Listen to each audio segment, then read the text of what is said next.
ભાવનગર શહેરના આડોડિયાવાસમાં થોડા દિવસ પહેલા બે જૂથ વચ્ચે થયેલી અથડામણમાં છૂટા પથ્થરના ઘા અને વીડિયો સામે આવ્યા બાદ સામસામે પોલીસ ફરિયાદ નોંધાઈ હતી. નોંધાયેલી સામસામેની પોલીસ ફરિયાદ બાદ પોલીસે બંને પક્ષ તરફથી આશરે 22 જેટલા લોકોને ઝડપી લીધા છે.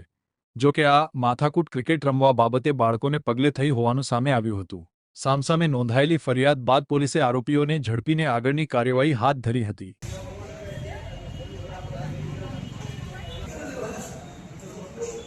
લીધી નથી આપતું તો ક્યાં ભેગું કરાવું શું કરું ત્યાં ભેગું થાય નથી.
हमारा मानस है